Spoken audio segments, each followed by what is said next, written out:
Fun fact though.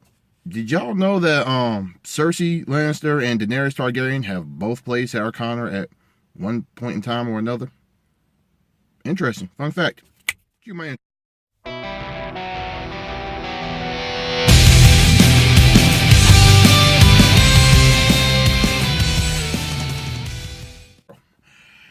Game of Thrones season 6. This is like my first actual season. First time me actually doing a season breakdown. So bear with me. Don't know all the rules. Don't really have a layout or a format about how to do this. So I'm just gonna break this shit down. Warning: I'm probably gonna put a whole bunch of spoilers in this daggone video. So if you haven't watched season 6, don't finish watching this video. Don't watch this video. Come back later. I'm gonna let you give y'all time to go. You go on. Go. All right. Season 6, Game of Thrones. Season 6 of Game of Thrones has got to be the most satisfying season of Game of Thrones that we have had in a very, very long time. I said most satisfying, not the best season. Is it the best season? No. Season 1, 2, 3, 4, and 5 are all better than season 6. Not that season 6 is bad, horrible, or anything like that. It's just, it's not as good as those seasons. Satisfying? Yes, definitely satisfying. Good? Not so much.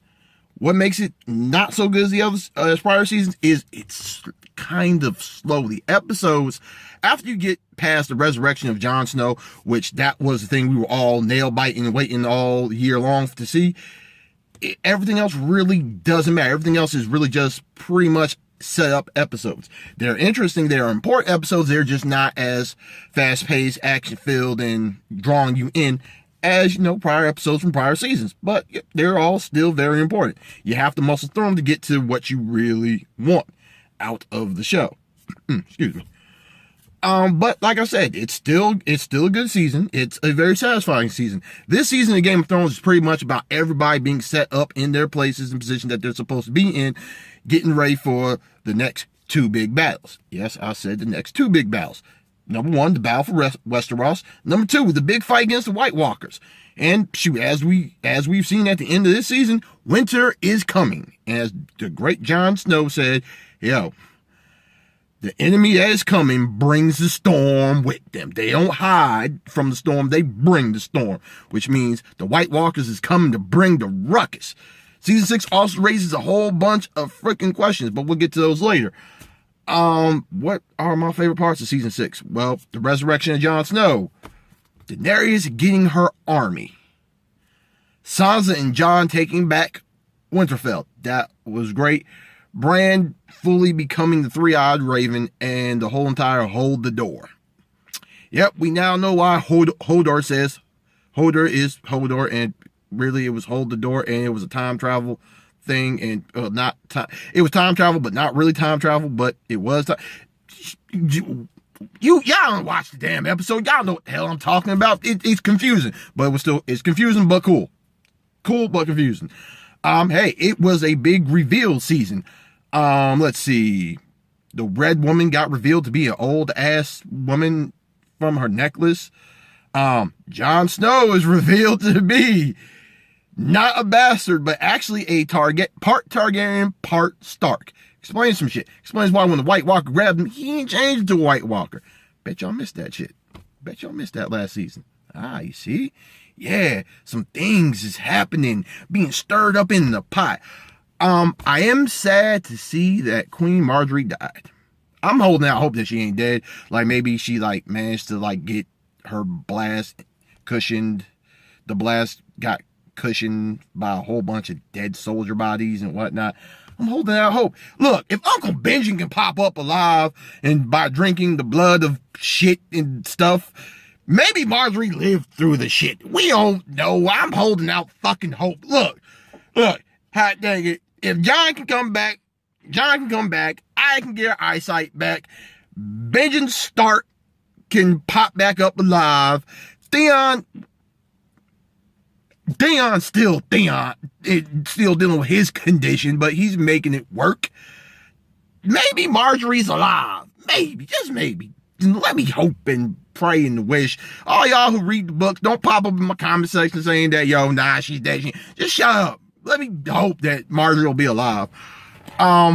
I really do like the position that Tyrion's in as advisor of Queen Daenerys, and now Queen Daenerys' hand. Like, that was one of my favorite parts of the season, seeing him back in the role as advisor. So for some very pretty interesting things. There were a lot of good dialogue parts. Like, not all the best parts of the season dealt with action. It was some good dialogue. Like, as always, my favorite dialogue is whenever Tyrion's on screen and either he's talking to Daenerys or just pretty much being an advisor. He is like a great dynamic advisor. I love him in that role in this show. And everything about this season was everybody being placed in their roles for the future. I mean, Cersei, who knew? Cersei is now a boss. She's a boss. All the time we overlook Cersei and dismiss Cersei, and everybody who dismissed Cersei, yo, she's a boss. She's conniving. She's smart. Unfortunately, she has now officially lost all her kids, and I'm wondering what does that mean for her and Jaime? Like, I believe Jaime's gonna ask her a question. Yo, did you sacrifice all our kids just so you could sit on the motherfucking Iron Throne? And she's got a problem. She's got a big problem coming across the narrow sea. Daenerys has her army. She has her dragons. She has Tyrion. She has a fleet of ships. She has the Greyjoys. She'll have an alliance with the Iron Islands. And yo, come on, you would have to be kind of dumb to believe that when Daenerys gets to Westeros, that the Starks and Daenerys aren't going to form some type of alliance. The North and the queen, the breaker of chains, the freer of slaves, mother of dragons, rider of dragons, Khaleesi, ain't going to form some type of alliance to kick Lannister ass. Don't nobody like the Lannisters. They are like the most unliked people in Westeros. Shit. Granny Mama Tyrell's over in Dorne talking to the Dornish chicks. Yeah, it don't look, season 7 don't look too good for the Lannisters. Barring some stupid ass redirectional thing that stops Daenerys from getting there. Yeah, season 7 don't look good for the Lannisters, and please don't make that dumb shit happen. We've waited 5 seasons or now 6 seasons for her to get across the narrow sea and get home to Westeros and kick this battle for Westeros off. Don't do no redirection, no stop. No, let it happen. Let's go. We finally moving in forward motion. Let's get it cracking. Yep, so, there was that. White Wolf of the North. I now officially back Jon Snow. Officially back Jon Snow as King of the North. I finally got somebody else to fully root for who can kick ass. I mean, because all my favorites died in, like, between seasons 1 and 3. Ned Stark, dead. Khal Drogo, dead. Robb Stark, dead. Shit, all mine was dead. All mine was dead by season 3. Yo, these past couple of seasons, I've been just hanging on like, yo, somebody, please give me a reason to keep on watching. Give me somebody back. I mean, yeah, I like Tyrion and I like Jon, but Jon was member of Night's Watch all the way off up north. I couldn't really back. Now I can back these two guys. And yes, I'm back. Please, Jon Snow, White Wolf of the North, please do not kill off Jon Snow. Damn what might be happening in the books. Fuck the books. Walking Dead goes off from the comic books. HBO, Game of Thrones, y'all can do the same thing. Keep Jon Snow alive. Keep Jon Snow alive, baby. Yeah, so like I said before, season 6, while it might have been a slow season, not one of my personal favorite seasons, but it is very satisfying. It is very satisfying. It's a good, decent setup for what all the events that are going to happen in the future. It is a little bit slow. It is a little bit slow paced. Unfortunately, the pacing is kind of slow on certain episodes, and it's really only like 3 great episodes.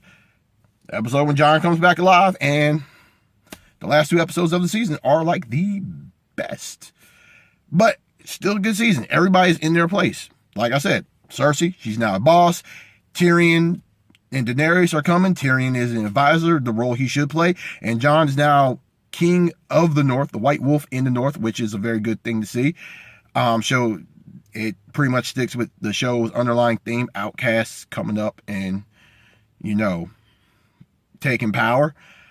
Sansa is by his side, and she's become very crafty, very intelligent. She's getting a very good handle on stepping up and playing in this big arena, this Game of Thrones. She's getting a good hand. Yo, like Tyrion said, yo, these guys are in the big game now. All the former big players are gone now, and it's time for this new generation. Yo, the next gen of big players are up on set and ready to go.